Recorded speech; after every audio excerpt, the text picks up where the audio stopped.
pendidikan guru sekolah dasar kelas H. Sekarang kami berada di Museum Nusa Tenggara Timur. Tujuan kami berada di sini adalah untuk melakukan penelitian terhadap kain tenunan daerah Nusa Tenggara Timur. Dan sebelum itu, izinkan kami untuk memperkenalkan diri. Perkenalkan, saya sendiri atas nama Mary orang Cewotu. Dan nama saya Musa bin. Nama saya Martin Apelius Mane. Nama saya Maria Tiga Lopez. Nama saya Fernando Andre Babakaka. Nama saya Bettina Misa. Nama saya Iliana Katotal. Nama saya Novianus Kembang. Baik, terima kasih.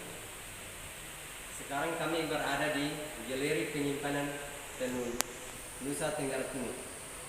Baik, saya akan menjelaskan sedikit tentang tenunan Nusa Tenggara Timur.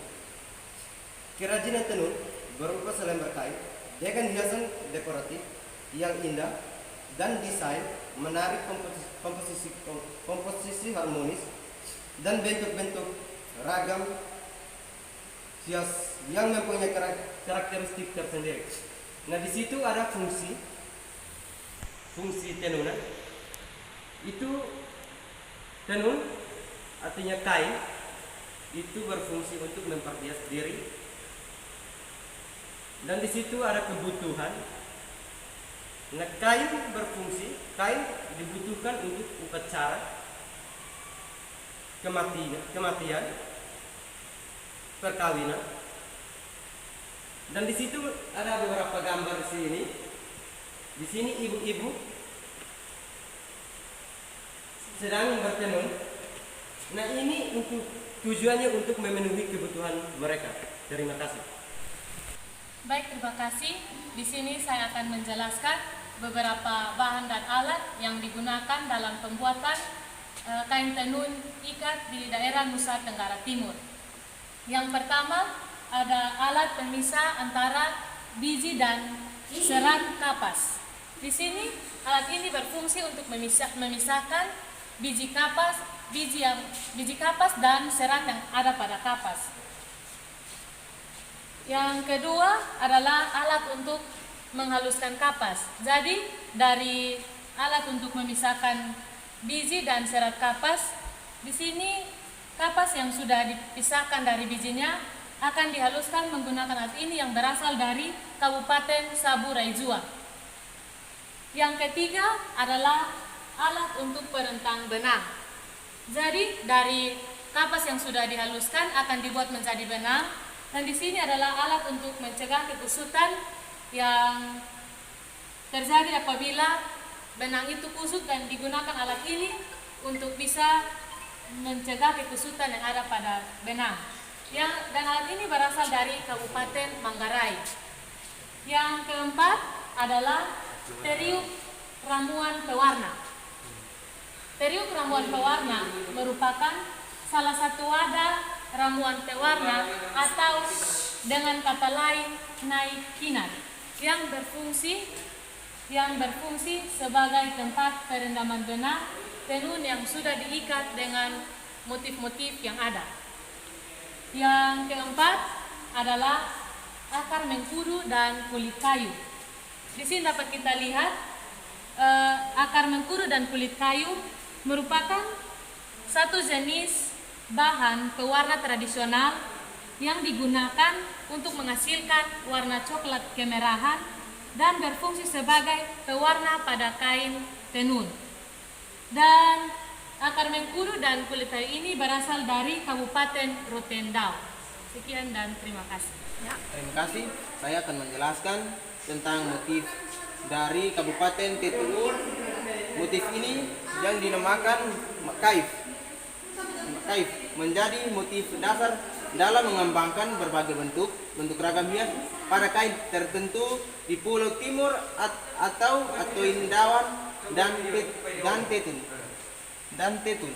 Motif kaif memiliki makna kebersamaan, gotong royong, kekeluargaan, dan keindahan yang menjadi bukti kreatif lokal yang berlaku yang berlaku secara turun-temurun. Terima kasih. Jadi baik, saya akan menjelaskan tentang sarung wanita atau lau maraka. Bahan benang kapas warna dasar hitam. Bagian sarung ditambah hiasan aplikasi dari bahan-bahan manik-manik bentuk tumpal yang mengisi 2 jalur hitam. Dipakai oleh kaum wanita Maramba dalam upacara-upacara adat. Berasal dari Kabupaten Sumba Barat. Jadi kita lanjut yang kedua. Sarung patek. Bahan benang kapas. Teknik pembuatan tenun ikat. Ragam hias, numek, fluer, bulatan yang melingkar. Kain dan manusia. Dipakai oleh kaum wanita pada upacara adat asal Kabupaten Lebak. Terima kasih.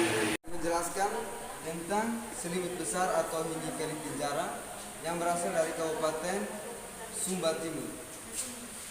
Selimut besar atau Hinggi Kali Tenjara, motif Kali Tenjara diartikan sebagai manusia tunggang kuda.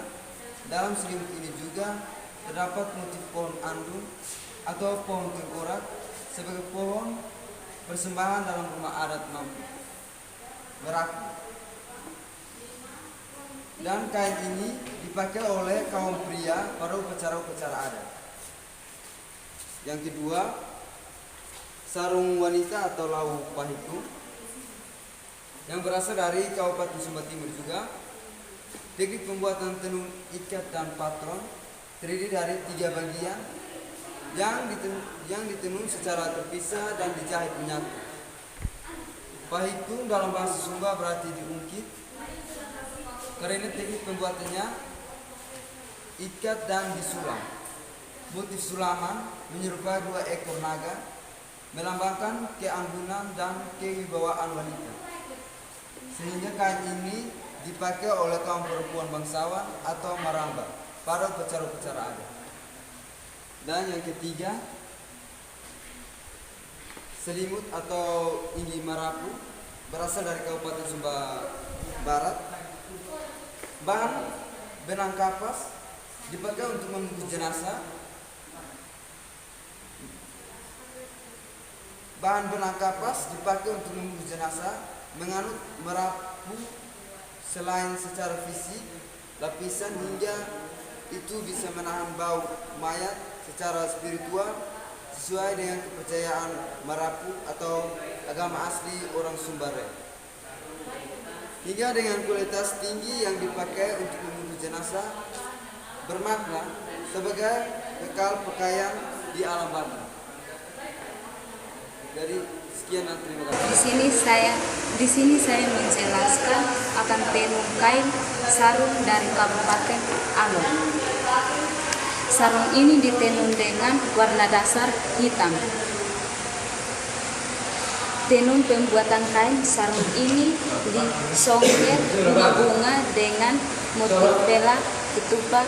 Tenun sarung ini dipakai oleh wanita Alor dalam acara-acara resmi seperti upacara adat. Selendang sembal La Kamboja. Nah, di sini nama sembal berawal dari kisah seorang tua adat terpandang yang mendatangi tamu seorang misionaris sebagai wujud rasa hormat terhadap tamu. Maka sang tua adat membatang selendang sepanjang jalan menuju rumahnya. Pada saat mereka berjalan di atas selendang, maka selendang tersebut ikut menyapa seperti ular hingga masuk ke rumahnya. Sejak saat itu mereka menyebut dengan nama sembah yang artinya mengiring orang berjalan. Ditenun dari benang kapas, teknik ikat lungsi berwarna tradisional, ragam hias geometris berbentuk boleh ketupat bersambung abstraksi manusia kangkang sebagai lambang. leluhur Samba adalah selendang kebersamaan, mosalaki yang dipakai pada upacara adat. Sekian dan terima kasih. Baik, di sini saya akan sebutkan macam-macam perhiasan yang berada di Nusa Tenggara Timur. Yang pertama anting-anting atau belang yang berasal dari Kabupaten Flores Timur. Yang kedua anting-anting atau kolokaek yang berasal dari Kabupaten TTU. Yang ketiga perhiasan kepala atau balibelo yang berasal dari Kabupaten Manggarai. Yang keempat sisir hias yang berasal dari Kabupaten Kupang. Yang kelima sisir hias atau harikara yang berasal dari Kabupaten Sumba Timur. Yang keenam tusuk konde atau kun-kun yang berasal dari Kabupaten Belu. Yang ketujuh perhiasan kepala yang berasal dari Kabupaten Belu. Yang kedelapan sisir hias atau kekeris kurak yang berasal dari Kabupaten Belu. Yang kesembilan tusuk konde atau lagakawahu yang berasal dari Kabupaten Saburai Jua. Yang kesepuluh mamuli atau omarara yang berasal dari Kabupaten Sumba Barat. Oke, yang ke-11 ikat pinggang atau futnoni yang berasal dari Kabupaten TTU. Yang ke-12 ikat pinggang atau futnoni yang berasal dari Kabupaten TTS. Yang ke-13 kalung habas atau noda yang berasal dari Kabupaten Ngada. Yang ke-14 kalung atau lilo yang berasal dari Kabupaten Rote. Yang ke-15 perhiasan dagu atau tubi rapa yang berasal dari Kabupaten Manggarai. Yang ke-16 gelang perak yang berasal dari Kabupaten TTS. Yang ke-17 senter pinggang atau kemoneng yang berasal dari Kabupaten Manggarai. Yang ke-18 gelang kaki atau bukhaet yang berasal dari Kabupaten TTS. Yang ke-19 gelang perak yang berasal dari Kabupaten Rote.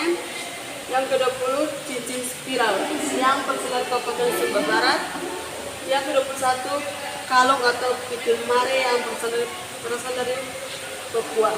Yang ke-22 gelang tangan yang berasal dari Kabupaten Belu. Yang ke-23 gelang spiral yang berasal dari Kabupaten Sumba Barat. Yang terakhir gelang atau nitoni yang berasal dari Kabupaten TTU. Sekian dan terima kasih.